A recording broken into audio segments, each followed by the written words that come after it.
One take, one shot, Raw review where I do it all in one take, one shot, no edits, and this is one belt that I'm going to give away. How do you win this belt? All you got to do is comment below, subscribe to the channel, hit that bell, ding, ding, ding, notification. At 20,000 subscribers, I'm going to give away this belt. It is a replica, not a toy. These things are like $600 nowadays, and that's like a third of admission to a live show, so that's a lot of money. Okay, so did I enjoy this Raw? Let me put this down first. Did I enjoy this Raw? Yes, I did enjoy this Raw. I did, but I'm also going to tell you this. I also enjoy McDonald's, but when it's all said and done, 5 months from now, I don't think I'll remember that McDonald's meal, and I might not remember this Raw. That's the problem with Raw nowadays. It's just like not must-see TV. Like, there were some good segments, right? And McDonald's has some good chicken nuggets and fries, right? But at the end of the day, am I really, like, wow, those Joe's Chicken Nuggets from September 15th were so good, I'll just remember them forever. And I just don't know if I'm going to remember anything from this Raw when it was all said and done. I remember Stone Cold Steve Austin in a Zamboni, right? I remember that. I remember Hulk Hogan ramming a semi-truck into The Rock right before WrestleMania 18. I remember Ken Shamrock looking for Stephanie McMahon throughout the entire arena because Undertaker had abducted her or something like that. It's just not as memorable. I remember Eddie Guerrero saying that he was Dominic's father. And tonight, yeah, I don't know. It was like good segments. There were good segments. There wasn't anything. There was only a couple things wrong. I didn't like how IYO and Stephanie Fekir are such good friends. Like, they respect each other. Yay, that makes me want to see that matchup. But like the AJ Lee, CM Punk versus, well, it wasn't versus, but on the face-to-face with Becky Lynch and Seth freaking Rollins, that was really good. I really enjoyed that. They even did a little swerve, a little swervy swerve, nothing crazy, but we had a back and forth, and it was good though, because Becky Lynch is so good for Seth Rollins. Like, I kind of wish they would just pair up and leave Paul Heyman with the Brons, because Becky Lynch is doing so much good stuff with Seth Rollins. One, Seth Rollins comes out right, but then they really use mostly Becky Lynch's music, so the crowd doesn't get to go whoa, whoa, whoa, which means they're mad. They're already mad, and so when Seth Rollins talks, he doesn't have to get them mad at him because they were just cheering him. No, they never cheered him, so now their mad is even a notch higher, and that's why we've been all saying, get rid of any music that allows the fans to chant, because we can't have the chanting. It hurts the heel character. There was no chanting because Becky Lynch came out, so now the fans are just like livid. They're just mad, and Seth Rollins introduces Becky Lynch, and as a great all-timer, he forgot to mention though that she is not only the greatest wrestler, but that's not her just saying that. It's Sports Illustrated saying that. Thankfully, Becky Lynch will get that in later, and that's an important fact. We need to know that it's Sports Illustrated also saying that Becky Lynch is the best wrestler in the world. Some people were a little down on AJ in my live chat, saying like she wasn't as good as she once was. And I will agree.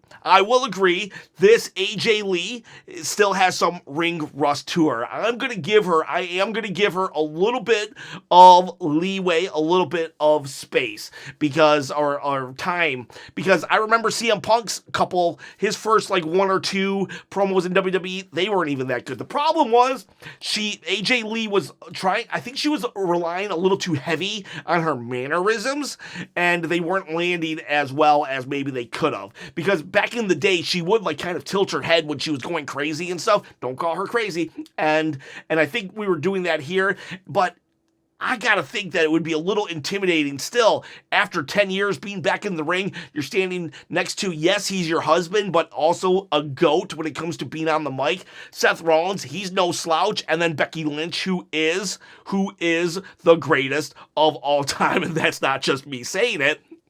Sports Illustrated. So, like, I'm going to be a little forgiving because it dragged. It did drag out, but I don't think it was to the point where it ruined the segment, and then it became an awesome segment. Seth Rollins went into full heel mode and was like, he said this one line that was just so savage, and he was like, hey, your husband has a way of leaving when things don't go his way, so I hope for your sake that you perform well. Alluding to the fact that if AJ were to lose the match on Sunday, that CM Punk would leave her. I thought that was hilarious. That was so good. And then they get to a point, Seth Rollins calls her like a little girl and says that he's gonna win or something. I forget what he said after the little girl comment, but you gotta know that's gotta like fire up every like, blood cell in the body. She will slap Seth Rollins and then Seth is like, ha ha ha, I've got someone who can slap you back because I won't hit a woman. And then Becky Lynch is like, wait, what? Huh? Not me, I'm not doing it. And then it looks like they get into a fight, right? They get into an argument. Hey, this is your fault she's here, blah, blah, blah, blah, blah. And when it's all said and done, Seth is looking like a fool. Becky is walking away, but CM Punk gets right behind Seth, gets in his face. Seth does get out.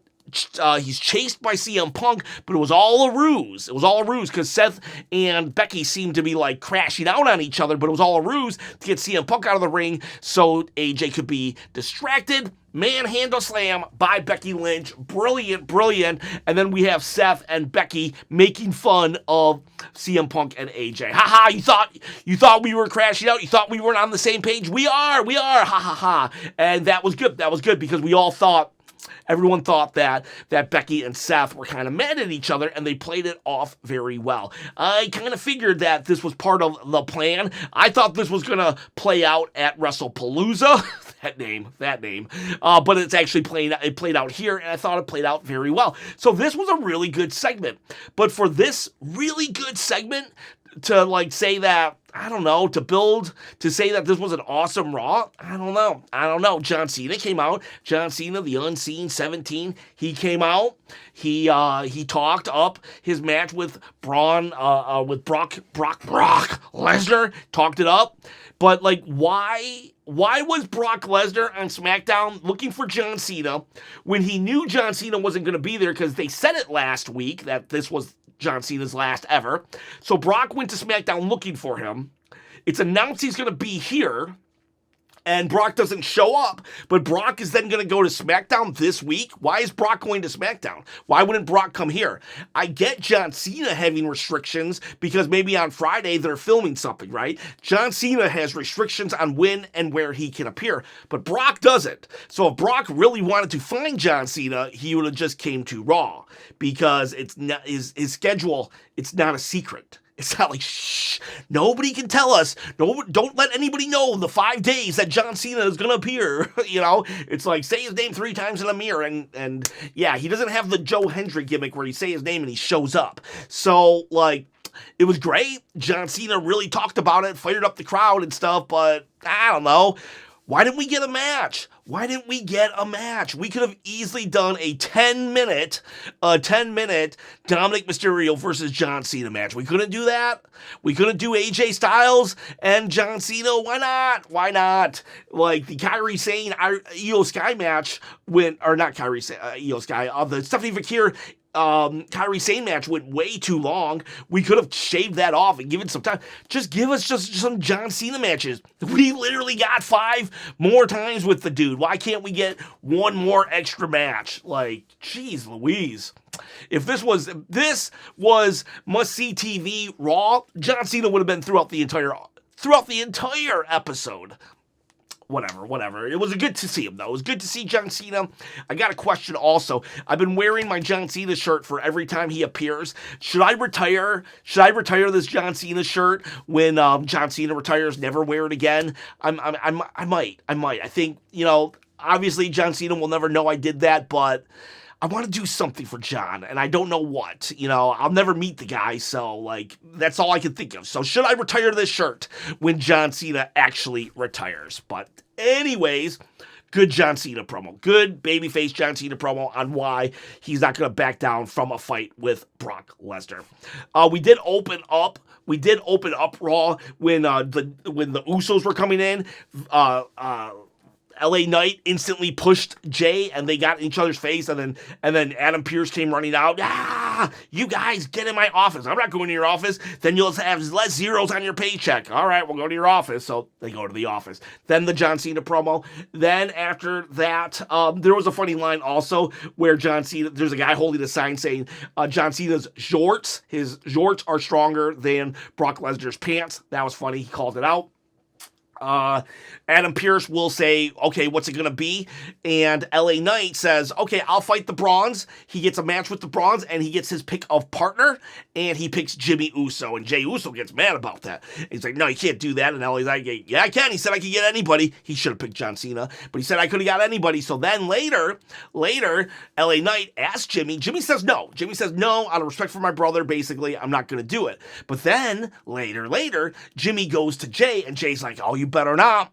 He was talking on the phone with somebody. I bet it was Roman, but he was talking on the phone with someone. Or what if it was Paul Heyman? Ooh. But he says, he hangs up. Who was that? Don't worry about it. Hey, man, you can't team up with LA Knight. And Jimmy's like, what do you mean I can't team up? I already told him no, but I don't like the way you're talking to me.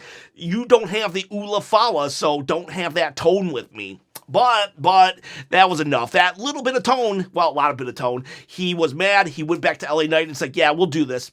I'll be your partner, because he was mad at Jimmy. So there we go. But that does imply that if he had the Ula Fala, he could talk to him however he wants. And I'm wondering if Roman tells him, hey man, you can, I'll give you the Ula Fala. You can be Tribal Chief 2, and I'll be Tribal Chief 1. I'll be an elder. You be my man on the boots on the ground in the WWE while I'm off doing whatever. So there's some interesting developments there.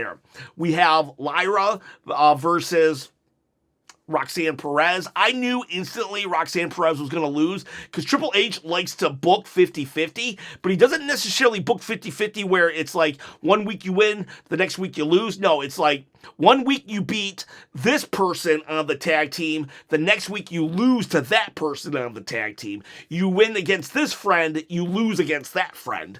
And so last week, Lyra lost to Raquel. This week, she was going to lose to Roxanne Perez. However, this was a really good match. This was a really long match, but it didn't feel like it. It felt like a really natural, really good match. There was one time when Lyra was on the top and, like, I don't know, she Roxanne swooped her leg out or something, and Lyra from the top turnbuckle just fell and just ate the whole canvas.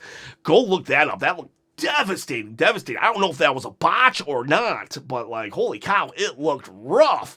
There was a moment where Raquel will get kicked out. She gets kicked out of the match. It's a little hot in here right now, so I'm a little afraid that my camera's going to overheat. So there's a chance that there might be 2 takes on this. I'll let you know if it does. Raquel gets kicked out. While Raquel is getting kicked out, though, Roxanne Perez actually gets the visual pin on Lyra. So they protect Roxanne Perez. Roxanne Perez will eventually lose a really good match. She loses fair and square after the fact that she did actually get a pinfall. And then Raquel comes out and they beat up Lyra. But then Bayley comes. It's Bayley, but it's Hugger Bayley. There's a little bit of confusion with Bayley. She talks to herself a little bit, but it's Hugger Bayley. And that's the thing. Hugger Bayley is now she's there. Hugger Bayley. She hugs everybody around the ring, and Lyra doesn't know what to do. Later in the night, way later, we have Lyra going up to Bayley's her door. And you hear the voices, right? You hear the voices, and Lyra's like, oh, what is going on in there? But when Lyra opens the door, it's just Bayley just sitting like normal. That's how they do it. That's how you do the voice gimmick. For the last couple of weeks, I've been saying, how come I can telepathically hear Bayley? For example, why couldn't I telepathically hear Bayley when she was out in the ring? But behind closed doors, I could hear all 3 voices. But that's how you do it, though, because I can justify in my head the mental, her literally doing it and just me then picturing how crazy she actually is. So that's how you do this gimmick of multiple voices, not me telepathically hearing her, but us hearing her from the side of the door where we're like, what is going on in there? So anyways, Lyra goes in. She's just holding a magazine, and she's like, hey, thanks for helping me. And then we get evil Bayley, and you're an idiot Bayley. And she calls her an idiot. Like, you didn't knock, you didn't wait for me to tell you to come in. How'd you know I didn't have company? Get out of here. So now Lyra's like, I don't know what's going on here. So yes, Bayley, multiple personalities, and now I'm fine with it. Let's never telepathically enter her head again, and just keep the door closed so we can hear her voices. That's all we need to do. Or literally just hear her just talking to herself. But regardless, Bayley's character's on the right track, or her characters, plural, are on the right track. What else happened? We have IYO and Stephanie Fekir. They talk about how much they respect each other. At least Stephanie is on Raw. At least she's on Raw. But they talk about how they respect each other. And then Kyrie comes in and kind of, gets in her face, and he tells Stephanie, you're not good enough. You can't, whatever. And Stephanie's like, you got a problem? And Asuka's like, yeah, I got a problem. Let's have a fight tonight. But Asuka says, yeah, we can have a fight. You can have a fight with Kyrie. And then she leaves, and then Kyrie starts like kind of squaring up in a funny kind of way. I really like that. I really like Kyrie doing that. And then Asuka yells for Kyrie again, and she runs off. So Kyrie versus Stephanie Fekir. That match will run too long. It will just straight up run too long. Before the match, though, Rhea does go up to Stephanie and said, hey, I'm going to beat you. But again, more respect. IYO and Stephanie, they respect each other. Stephanie and Rhea, they respect each other. And it's like, okay, who cares? During the match with Kyrie shows respect to Stephanie, but thankfully, Asuka says something and yells at her. Now Kyrie will lose, and Asuka gets in the ring and gonna want to fight her, but then IYO comes out and stops. I just don't understand. Where's the heat? What is making me really want to see Kyrie or IYO versus Stephanie Fekir? What is it? Oh, it's gonna be a good match? Okay, that's the art. Go watch AEW. Like, straight up, I'm not even joking. AEW is going to have 12 good matches on Saturday. If that's all you want is a good match, I promise you there will be better matches on AEW All Out or All In, whatever it is, on the same day as WrestlePalooza. But if you want a good storyline, then where is it? Because IYO versus Stephanie is not a good storyline. It's two great, phenomenal wrestlers, but it's not a great storyline, because when IYO steps in front of Asuka and says, you better leave her alone, when it's all said and done, they shake hands. Okay. Wow, that handshake, what a grip. That doesn't make me want to see the match. They need heat. IYO should have just turned around and just blindsided her or something, but no heat. Thankfully, LA Knight isn't like that. We will then also go to the Usos. No, the New Day. The New Day, thank God for the New Day. They fought Penta. Well, Kofi Kingston fought Penta, and I don't know, Penta's just he's just a menace. He's just a menace. He caused Xavier Woods to have head surgery, and now he does the same Penta Mexican Destroyer to Kofi Kingston. And now Kofi probably needs head surgery. I don't know. But yeah, which is weird that Penta won, because it's like, if we're trying to make it look like a tag team, 3 people fighting one person, and that one person usually gets the upper hand, it's like, I don't know, I gotta call it. I don't like when Sami Zayn gets the upper hand on Solo Sikoa and his boys. I don't like when one person, Penta, is beating up the entire New Day. And it's like, all you gotta do, if we're trying to get Phoenix here, then let the numbers always beat Penta. There's no shame in losing to 3 people. So Penta wins, but later on, we will see that Penta does get attacked. So probably they are still bringing in Phoenix. And the Lucha Brothers, that's all you gotta do. Let the 3 New Day members beat up Penta, and then let Phoenix come in, and then those 2 can beat up the New Day. It's like it's Wrestling 101, but no, they gave the win to Penta over Kofi Kingston, who won at WrestleMania 36, the World Championship. And I'm a Penta fan. But I'm not a fan of one person beating three people. What else? I got my notes over here. The cameraman did sign the petition, though, so, kudos to that cameraman. Good hire there. We also had Grande Americano. Grande Americano came out, and he will defeat Dragon Lee. He does defeat Dragon Lee. Love that Americano he just gets better and better every week. And that's a true testament to somebody who's been wrestling since the 80s and 90s, just that he's still improving on his game. So great job, Grande Americano. He will also there will be two Grande Americanos will also come out. Obviously, they're not exactly Grande Americanos. It's like Viano 1, Viano 2, Viano 3, Viano 4, Viano 5. There's just multiple Vianos.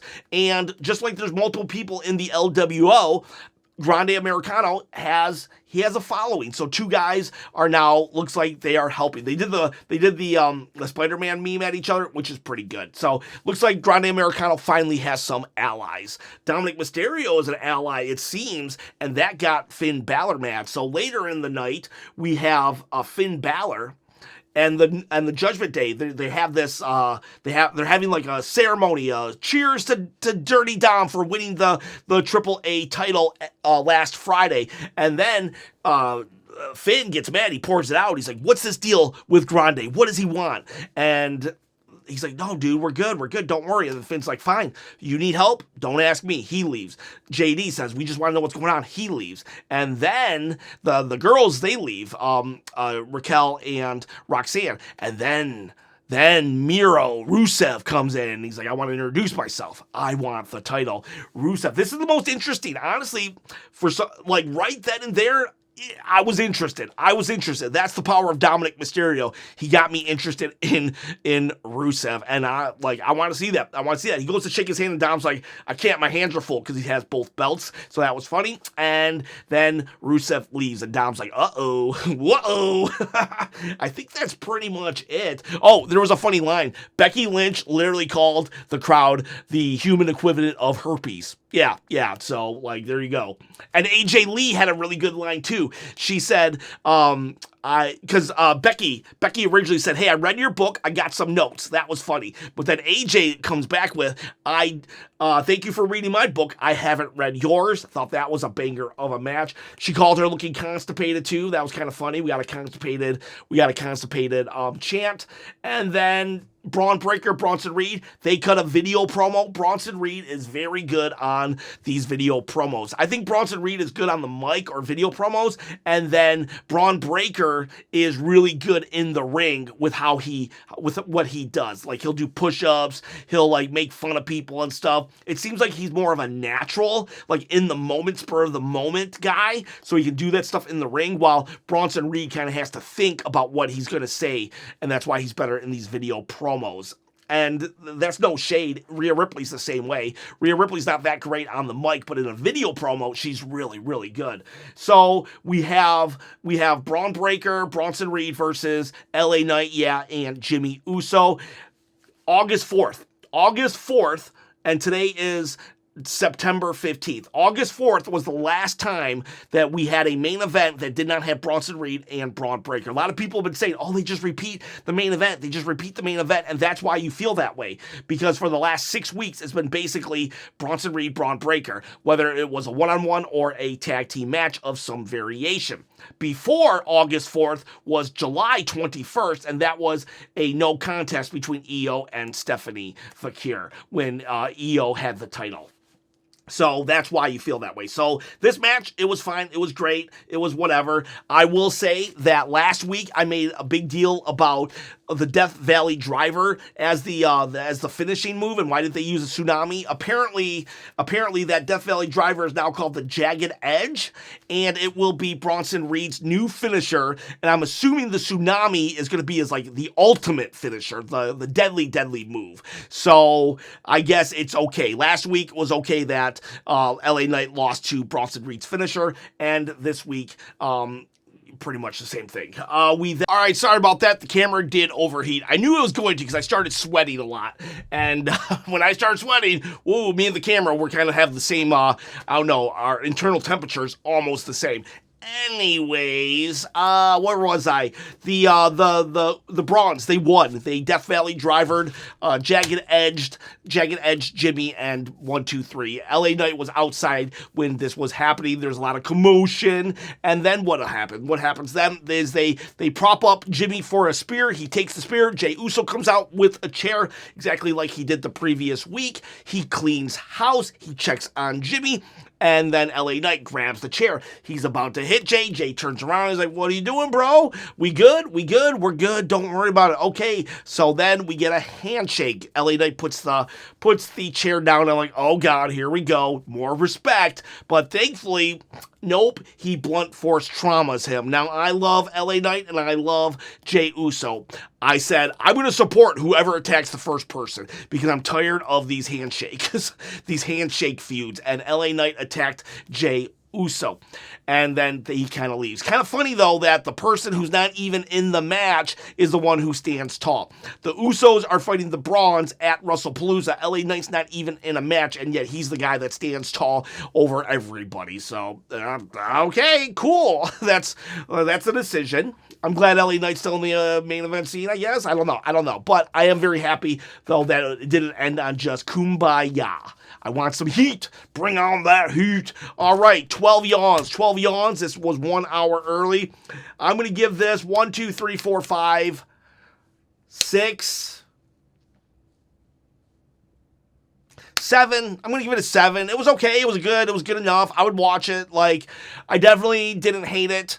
It's like I said, did I talk about McDonald's earlier? It's like a McDonald's burger. You know, it's a McDonald's burger. It was good for the moment. I'm going to be hungry again. I'm going to want another McDonald's burger next Monday night, you know. But am I going to really remember that juicy McDonald's burger that I ate? No. But I am going to remember those burgers that I grilled up over 4th of July weekend because they were so succulent. You know what I'm saying? The Raw is just not succulent enough for me lately. And it's good enough, but not succulent to where I'm going to remember it forever. So, I don't know. There you go. You just gotta, it's like inflation. You gotta judge Raw on today's currency and not the currency back then, because the currency back then was just worth more. Today's just not as worth as much, I guess. So, I don't know. It's good enough product. Not good enough to pay $30 for PLEs. Go get a VPN. All right, boys. All right, girls. I will see you for hot takes. We'll leave a hot take. We'll do hot takes tomorrow. Then a prediction video. We'll do something on Thursday. And then we got Friday night Smackdown live stream for that. And live stream for WrestlePalooza. Don't forget the Patreon. You can watch what I watch. See ya, bye, boys and girls. See ya, bye.